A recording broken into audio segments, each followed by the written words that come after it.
Okay, hi, everybody, and it's a pleasure to be here, and I've had a lovely week. Let me start with the statement, there's not a word of machine learning or data-driven science in this. On the other hand, that's my fault, because I've run into some places where I really need it.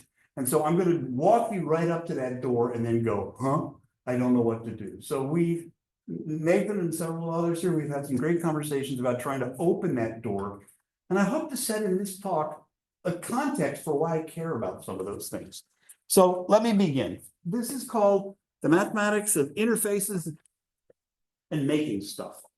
So I'm going to talk about inkjet blotters, electrojetting, bicycle helmets, automotive painting, and it's joint work with a lot of people, and I won't do justice to pointing them all out. So I'll say at the beginning, excuse me, Robert Say, Maria Garzon, Len Gray, and Ginger Yu. All right. I'm already in trouble. Uh-oh. Where did we go wrong?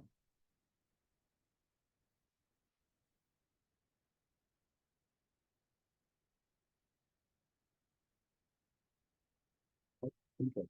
There, I'm an applied mathematician. I'm not an engineer, otherwise I would have found the on switch, which I did not have turned on. All right, I'd like to talk about the mathematics of making things. Inkjet plotters for your home, television, DNA analysis, etc.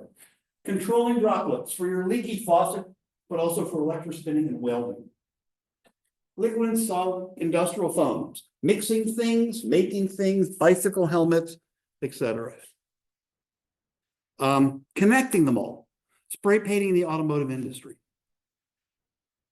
This will require talking about moving interfaces, which appear in all these applications, describing mathematical ways to describe them, and my focus will be on applications. We okay? Okay. I'm not going into the wall-to-wall numerics of everything. I'd like to basically stay at the level of how do we need to rethink the mathematics and the geometry of things, and what are these applications? What do we have to learn about them? So let me start with a practical application. How do they paint your car? This is what's called a rotary bell device, and paint is getting sprayed onto it. This is joint with PPG Industries. Your car is sitting here. This sort of works. Doesn't matter. This car is sitting there. It's got paint coming out of this device. This device, called a rotary bell, it's about 2 inches across. It's a pretty amazing thing. Paint streams out of this. They build vertical eddies right here of air, which are called shaping air currents. As the ink pours out of this rotating cup, it gets torn into little droplets and then deposited on the car. So you can just say right now there's a lot of stuff going on here. There's the fluid mechanics of how these things are being shaped. There's the liquid dynamics of the paint coming out, breaking into droplets. There's turbulent mixing, etc. Where does it all go? So as I said, it's about 3 inches across. This is sort of amazing. 70% of the automotive energy is in the paint shop. 40%, 45% is in the spray booth, and half the paint goes down the drain. Your response to that should be, huh? Half the paint is wasted. Now, what's interesting about this is, what are the goals? The goals are to figure out how to have the smoothest distribution possible of the paint. Now, I don't know about you, but I know nothing about a car. So when I go buy a new car, I do the only thing an idiot can do. I rub my hand on the hood. And if the paint has a bump, I go, I don't want this one. So 20% of the cars in the world are repainted just to get it to work. Okay. For those fluid mechanics people out here, it's an interesting problem. The paint density is 1 to 10 minus 3. The paint is Newtonian viscosity. It's got a high surface tension. The speed of that cup is rotating at 60,000 RPM. It's 300 to 600 cubic centimeters a minute. It's a wild process. As I said, the cup's rotating fast. The interfaces, that means as the paint tears off, is contorted and complex. It's got thin sheets of paint with roll off. It's not axisymmetric. Three-dimensionality is what causes them to break. And the droplets are tiny. And if you lose mass paint, you're in trouble. And the paint's non-Newtonian. You don't know what that means? I'll get to in a second. That seemed like such an overwhelming problem. Let me back off and put more in a mathematical context. Moving interfaces. So the shape of a snowflake depends on its trajectory through the atmosphere. Temperature, moisture, height, the particular type of ice crystals that are floored, etc. The statement that no two snowflakes are alike is the statement that they've taken different trajectories through the atmosphere and ended up producing different things. The first person that worried about this was a guy named Bentley. And one of the first articles in National Geographic was he photographed snowflakes one by one. He did that by inventing a camera, which itself is pretty amazing. Here it is. It's got a bath of ice right underneath it. So as the snowflakes landed, they stayed snowflakey long enough for him to photograph them. This is sort of outrageous. He's photographed 5,000 snowflakes. And actually, although he's been dead for 150 years, he's got a website. So you can go there and look at all of them yourself. So let me now back away and get to an even more geometric and generalized version. I have to worry about an interface. So this interface will be this blue blob. It's growing with speed f. F contains all the physics. And the question is, what happens? So this interface can develop sharp corners and spikes. It can change topology. It can get complexity in 3-dimension. We want to know what happens. So the first application challenge, or what led me to this, was trying to worry about combustion. So combustion is the interface is a flame, it's propagating, it's wrinkling, it's in a fluid flow, or an air fluid in this business means air and liquid moving around, and you want to model it. We came up with a different way of modeling this than what people have done before. And I'll just give you an idea of it. This red interface is the thing growing. I'm going to do something strange here. I'm not going to worry about the interface. Instead, I'm going to stand on this mesh. I can't really. No, this is all a train wreck. I'm not doing that. Okay, I'm going to stand on this mesh and measure the distance to the interface. I'll make it positive if I'm outside, negative if I'm inside. So then you can figure out that wherever that mesh values are 0, that must be where the interface is. And then we'll evolve the mesh values in time to somehow correspond to where the interface goes. So at each mesh point, we measure the constantly changing distance. It's positive or negative. At any time, the front's located with a distance of 0. And this requires that there be an inside and an outside. And that's a crucial point. So let me just say it again. Got an interface. If it's an interface with an inside and an outside, we're okay. That leads, with a little bit of work, to an evolution equation for that function phi defined on the mesh. Let me show you what I mean by that. Here I'm plotting that function. It went by awfully quick, I confess.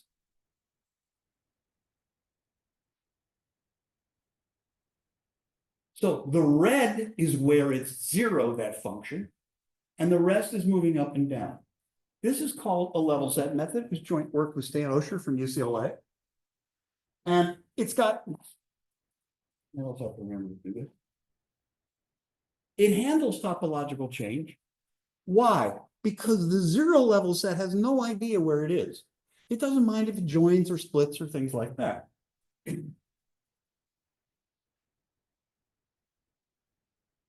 There's been lots of work to make this method faster.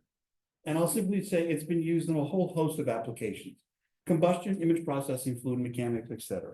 So the only point I want you to pick up from this is I am not going to follow interfaces by paying attention to them. I'm instead going to, now we'll use mathematical words, embed them in a higher dimensional function.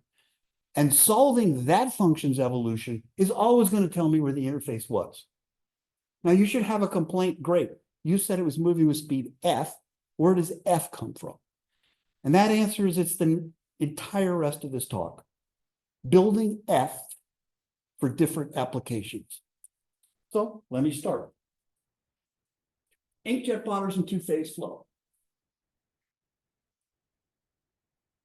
So I'm sitting in my office one day, the phone rings, and it's Epson called me up, and they said, we want to ask you about modeling inkjet plotters. Like the idiot that I am, I said, why? Said, you sell them for $49 each. You make money off the ink. Why do you care about making this more efficient? He was patient with me. Let me describe the geometry of this thing first. You can't really see this pointer. I don't know why I'm doing this. It's a bath of ink sitting in a chamber. It gets pushed up from below by this oscillating membrane, and it shoots the ink out. And as I said, these are old numbers. It costs $750,000 to fill your gas tank with printer ink. It's not really that expensive, but that's how they make their money. Why do they care? And this is the answer. There's all sorts of new technologies for printing integrated circuits, doing scaffolding and tissue engineering, building artificial biological objects, building plasma display screens. And the way they do it is by having giant arrays of inkjet plotters and worry about where they go, how they work. All right, so I was convinced. What do they want to do? You want to predict satellites. So this is an experimental picture. Ink is shooting up. It goes into a little blob. This is in time. And further on, you know something really weird happens. There's this tail behind it, and the tail breaks off. Those are called satellite droplets. You really don't want those. They'll mess up your printing. How do you shape the nozzle? How do you figure out what force to give it? How do you do all that stuff so that you get a very nice blob or drop of ink? So when you start thinking about this mathematically and numerically, it's a bit of a mess. You need a body-fitted coordinate system to model that nozzle. You need contact models. When you turn on your inkjet plotter and the first page is crummy, it's because the side of the nozzle isn't wet. So you print a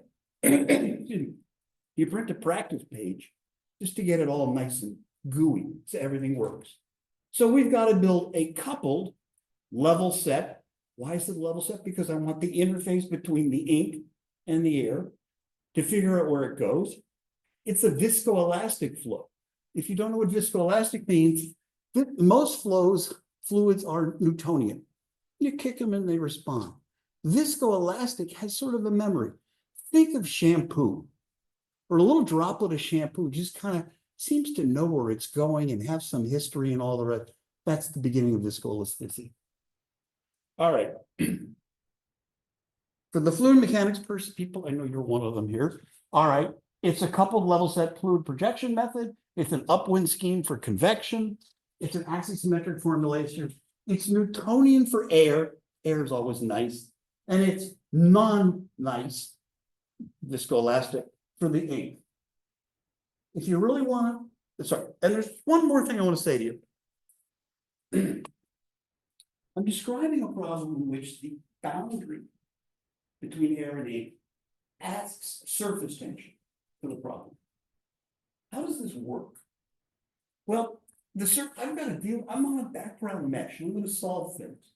So I'm going to take that delta function, if you know this business, the force just on the interface, smear it out to the neighboring mesh so it's comfortable. That's called the diffuse method. So that's what these pictures say. It's a sharp interface, so it should be a delta function. I'm going to forget all that. I'm going to smear it all out, and that'll help me just run a numerical method. I'll come back to that in a minute. All right. Do you want to program it up? Here it is. That's the entire code. Let's do some examples. On the, down here, it's experiment. You know what, I went to Japan with my co-authors, stayed up all night, laid on our backs, photographing this thing. It was great fun. Here is the numerical calculation of the same thing. And here's the simulation. I want to play this several times because there's lots to look at. First, just look at the big droplet and you see how it's breaking and forming those satellites behind it. Now let me go back. Wish I had a more intelligent way to do this, but I don't.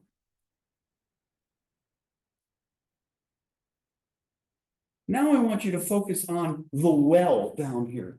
And you see, this is a wildly oscillating fluid with surface tension, contact angles, and things like that, trying to figure out where it's going to go.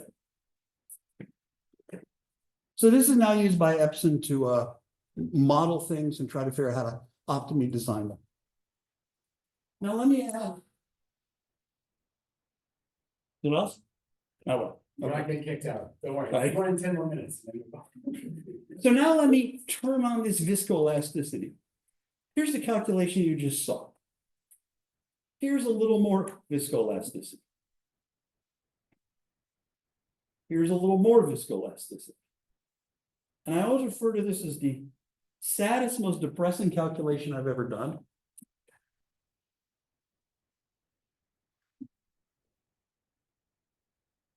Men of a certain age get very upset by that picture. I won't say anything else. All right. We're using this to print television screens, print semiconductors. I don't know why, but wearable clothing with sensors, etc. Okay. Now I want to talk about, I'm building towards something. That's big scale fluid mechanics. What about droplets? Want to understand topological change? Well, what happens when a fluid tube pinches off? So your faucet is dripping. What happens? What's going on here? The simplest version of this is a cylindrical tube surrounded by air. Something called the Euler equations model it, which basically the easiest version of those are essentially potential flow. But all of those formulations put potential just on the interface. But I want to know what happens when it breaks off. And none of those methods or approaches will think about this. What do you do when you want to solve a problem that's changing topology? And here's where an idea comes into play. We've just talked about not paying attention to a front, but embedding it in a higher dimensional world, where then we don't care about topological change. Why not do the same idea here? We'll smoothly extend the interface to build the level set function. Well, that's what we talked about. We'll smoothly extend the velocity. We'll extend the potential. We'll expand the right-hand side. If you're not familiar with this business, the idea I want you to go away with is we're going to make the impossible pathological thing, the breakage, follow the rules of what all the nice things around it are doing. So think of it as peer pressure. You know, the one nasty kid in class is forced to shut up because everybody else is behaving responsibly.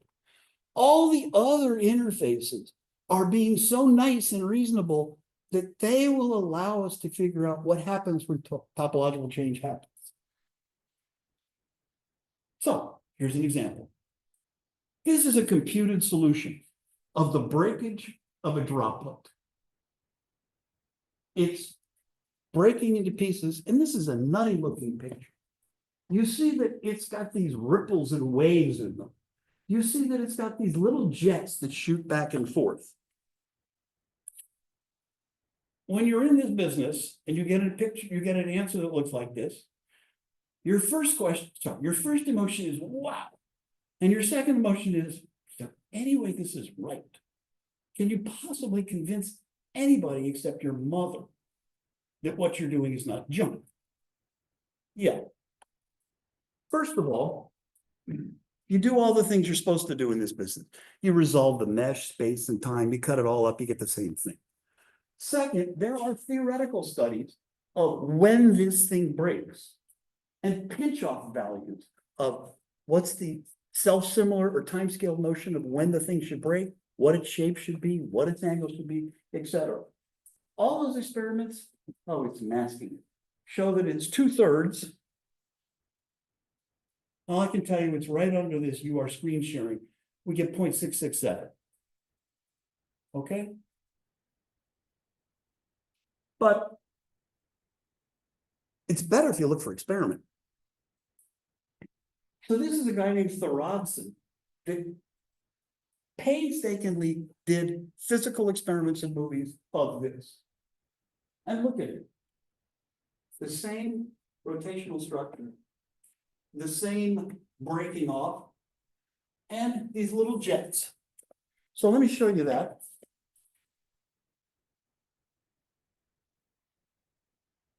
Up top is an experiment. His movies. This is a close-up view of his movies. Look at the little jets that shoot out from it, etc. I'll play his again. And play his again down here, and look at the little jets that shoot. And then if we wait a second, the bottom is the numerical simulation.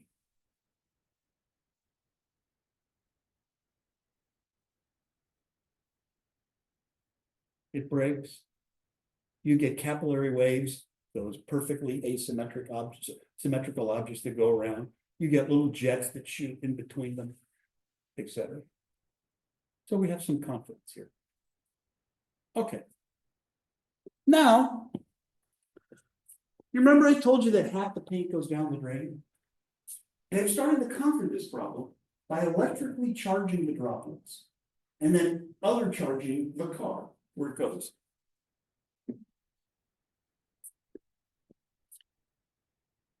That's called everything from electrospray ionization to electrospinning. How do you deal with that? So this again is experiment. You have an electric field, those droplets are charged, you're pulling them off, and this is experiment again. If I run this is again experiment. That's a droplet being electrically pulled off.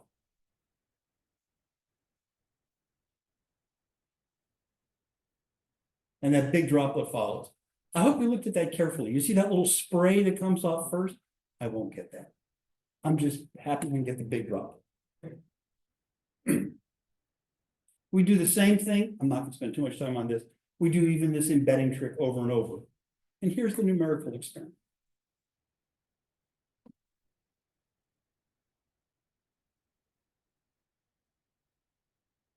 Okay.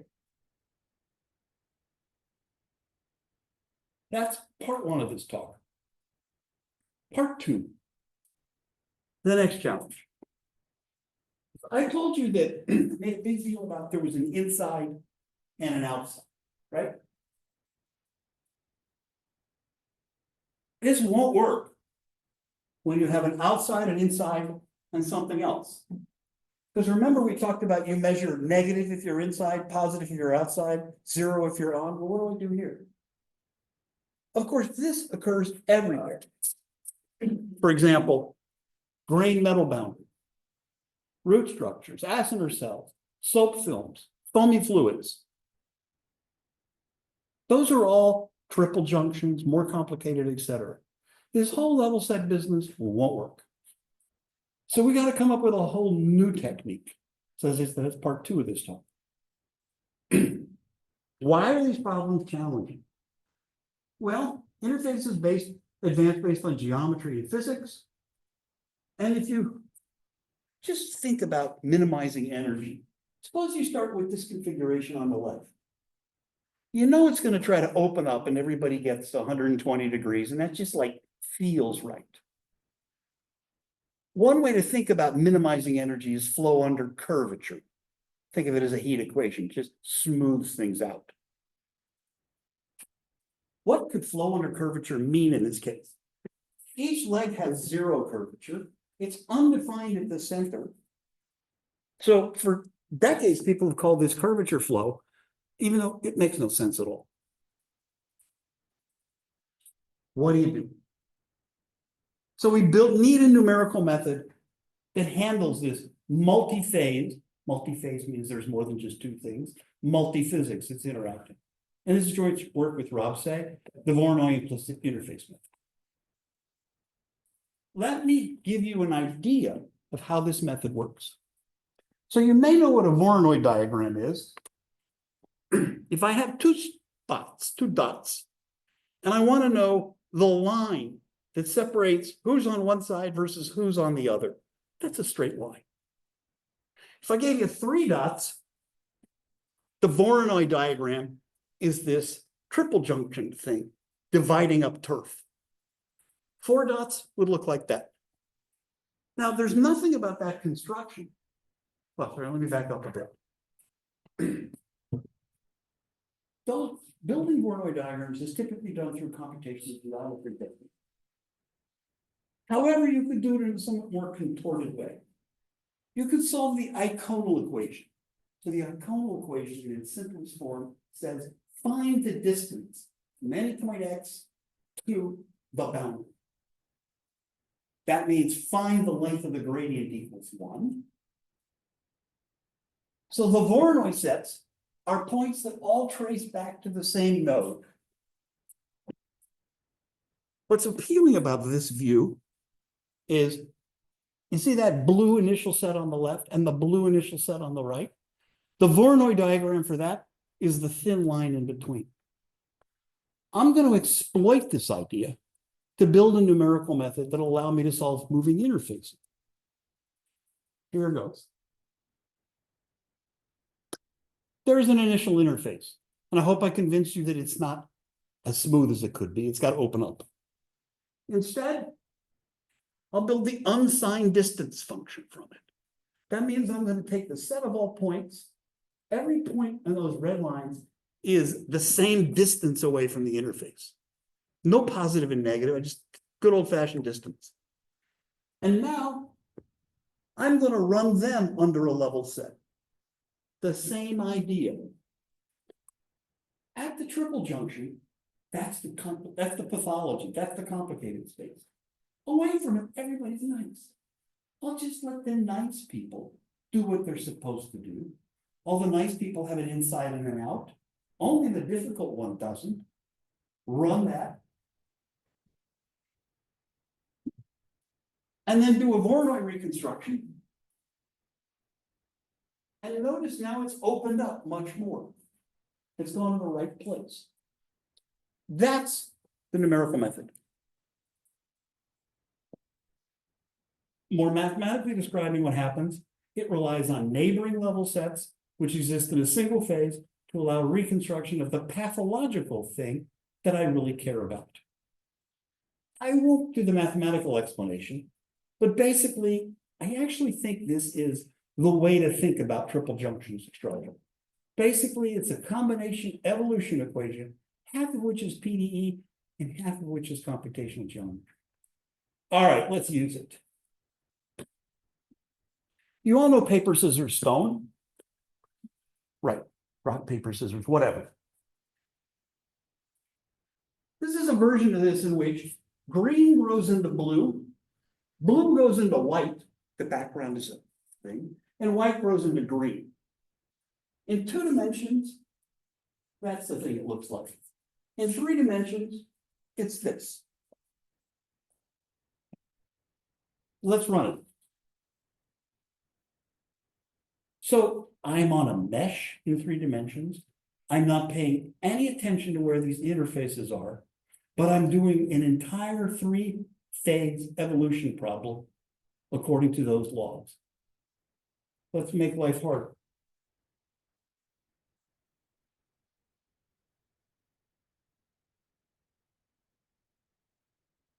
Suppose I give myself a collection of interfaces, all moving according to their curvature. So they all want to get to 120 degrees, except they're all fighting. Now, there's something called von Neumann's law, and von Neumann's law says if a region has 6 sides, it keeps the same area. If it has 5 sides, it shrinks. If it has more than 6 sides, it grows. So pick a region, stare at it, count its number of sides, and see what happens to it. Like that pentagon in the middle. It's got 5 sides, it's going to disappear. When it disappears, everybody else is going to readjust and deal with it. And now you'll see that every one of those angles is going to 120 degrees.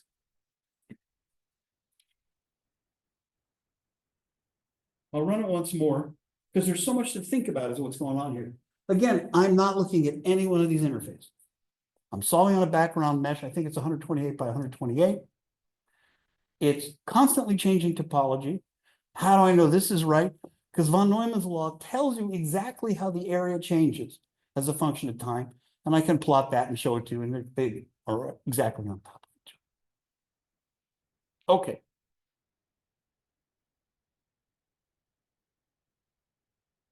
Let's add fluid mechanics. So now I got to cut it like that inkjet stuff we already did, but now I want to couple it to this multi-phase flow. Let's do this. I got a big pot and I'm stirring it this way and then stirring it the other way. Every one of those dots is just being moved around passively. Notice that none of them are crossing the boundaries. They shouldn't. Notice that the boundaries are changing topology, doing all sorts of crazy, weird, bizarre things. I'll play this again. No, I think color represents the blue and green. Yep. Sorry. Going right back. Total speed. Okay.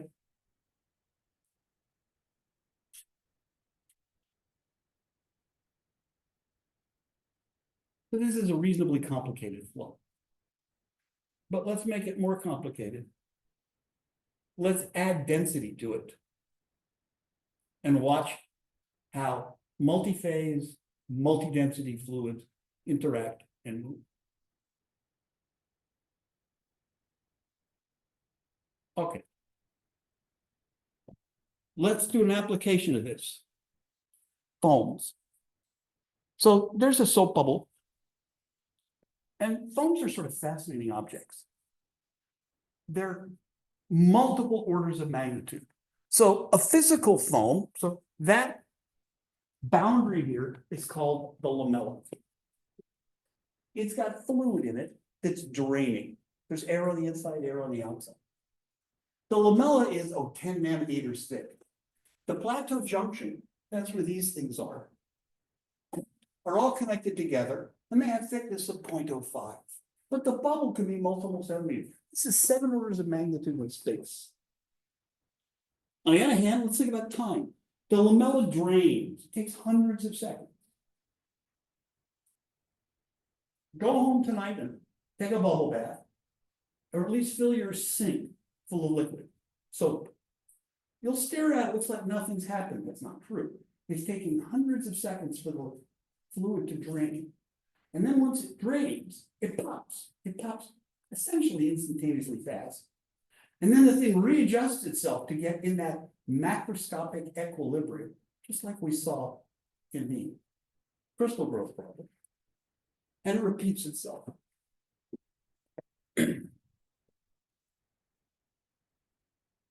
All physical experiment. That's a single bubble trying to calm itself down and go to a steady state. This is a fluid. Get rid of this. This is a fluid draining.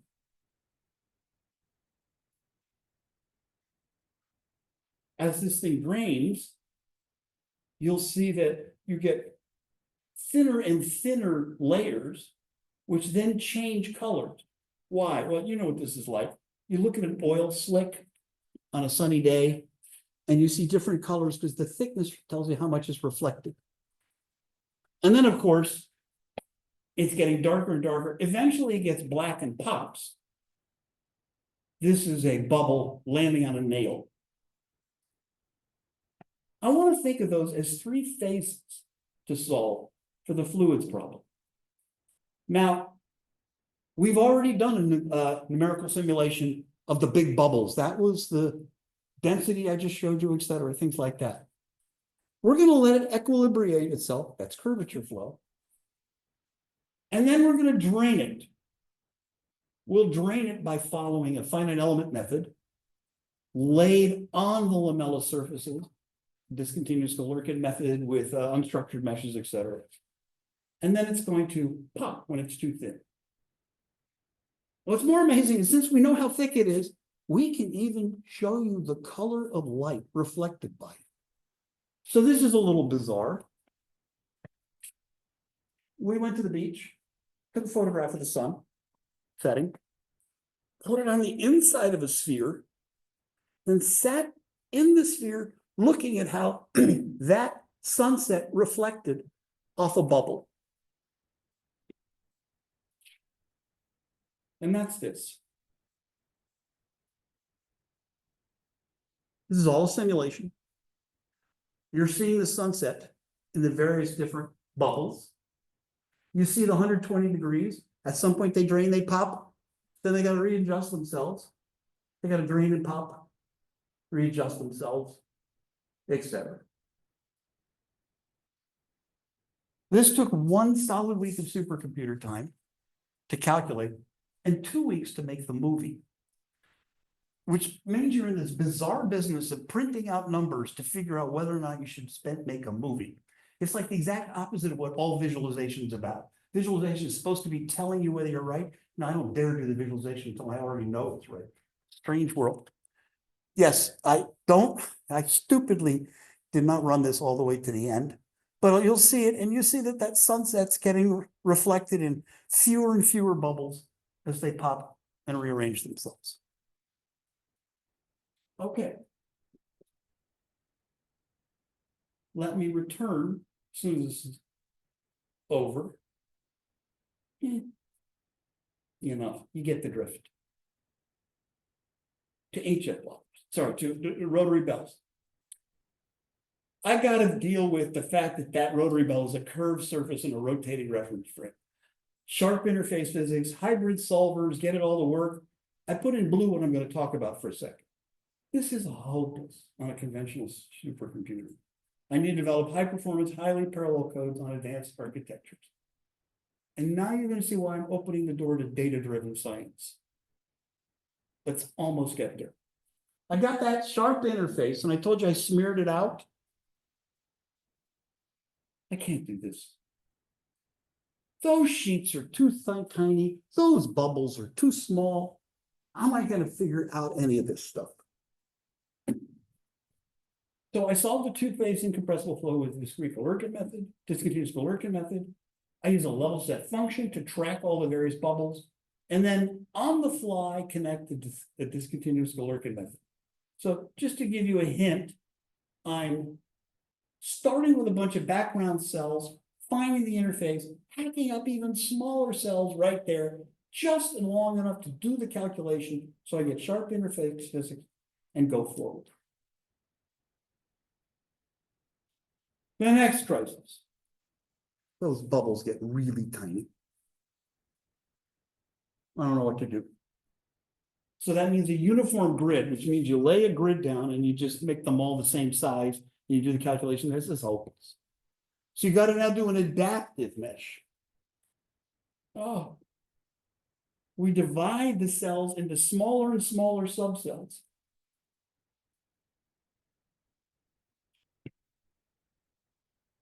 This is the lid pouring out the paint. Those are the little tiny cells that I develop. The little tiny cells each develop little tinier and tinier cells, and all that to follow the bubbles of paint.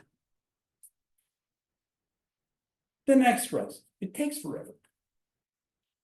I truly mean forever. It's impossible to run this whole problem. On the biggest, fastest supercomputer I can get my hands on, I can only run 5 degrees of that cup once. And it takes a week.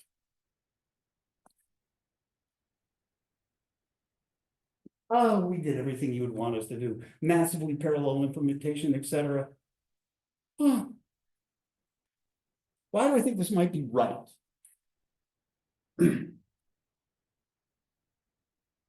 Well, those are numerical simulations. Paint's coming off the lip of the thing. And it's somehow ripping off into little bubbles. I'll show you better in the picture in a second. Why might this be right? I'm tearing off tiny paint particles. I can't do a point-by-point comparison. We need droplet statistics. Like I said, we do the obvious things. You cut the mesh size, time step in half, cut the domain, force A.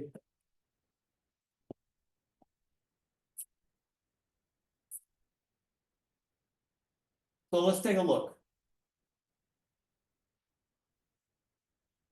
This is experiment telling you the distribution of droplet bubbles as a function of size. So for a given diameter, this is what it look like. Look, it has a peak in the middle. This is what we get. That's pretty convincing. The peak is somewhere out there. It looks the same way. It's not exactly right. We'll need better and more sophisticated runs. Let's look at least some demonstrations of it working. So there's paint pouring off the lip of this thing, making little droplets, and then going towards the car. So this is what we're doing with PPG Industries.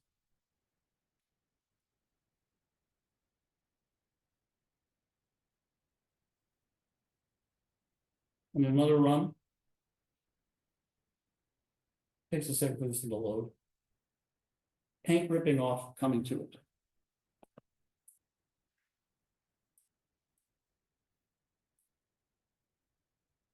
So this is where you get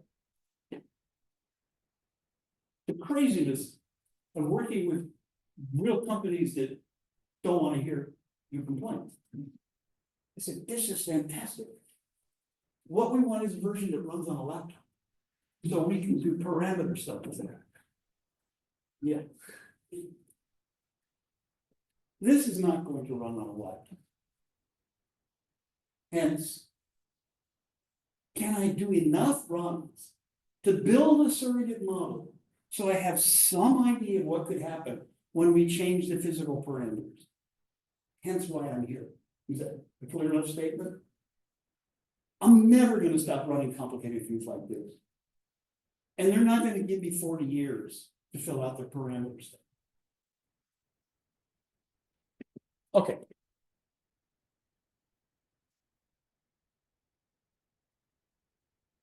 This is a different topic. We'll skip it. Once the paint lands on the car, how do you model what makes it smooth versus bumpy? All right, where's this all going? Viscoelastic flow, shear stress models, etc. Charge the droplets. Well, I think you saw pieces of these things in place. How do positive layers stay uniform? And then I got to model the car. This is a big project. Now I told you this, let me end with one thing. I told you the first part of this talk was a numerical method for tracking moving interfaces where there was an inside and an outside. It took 20 years to come up with a method to do the next part of this talk, when it's a multi-phase, multi-interface. That's the Voronoi thing, right? I don't think it's getting close to 20 years to do the next part of this numerical method. I don't have a board to write on, so I'll simply, excuse me, do it with my hands. Actually, right below. Oh yeah, how's this work? Okay.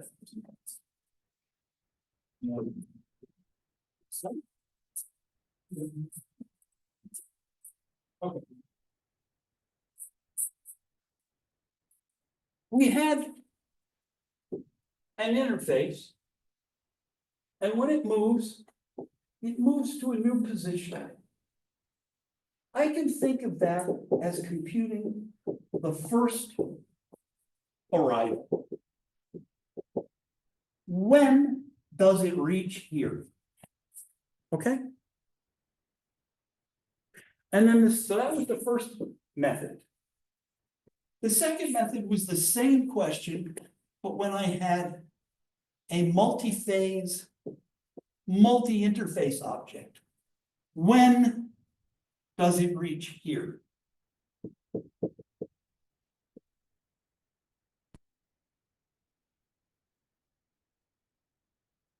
The third thing is, what about later arrivals?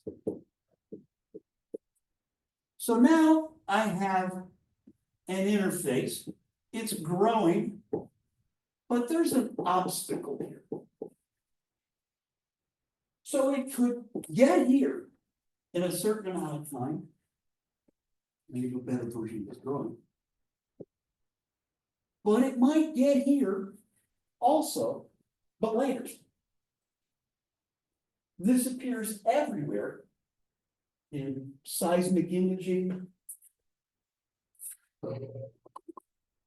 general imaging, ray tracing, all these kind of places where you have later arrival, robotics, etc.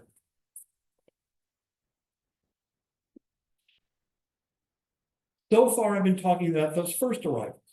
What about later arrivals? So here, you go from start to finish, that's a fast path, but there's another pretty optimal path going around the other way. We're trying to build a whole new class of multiple arrival methods. So that's joint with Sky Kid, who's back there, who was a Berkeley undergraduate in math and is now here in Washington and doing a PhD in physics. I went from, I hope we will report on this soon, to we will report on this soon, because it's looking better and better and better. So that, to me, were the three things I wanted to do with interfaces when I started my business, this business. How do you do moving interfaces? How do you do them for multi-phase physics? And how do you do them when you have more arrivals? I'm hoping this last one will work soon. And with that, I'll stop. Thank you.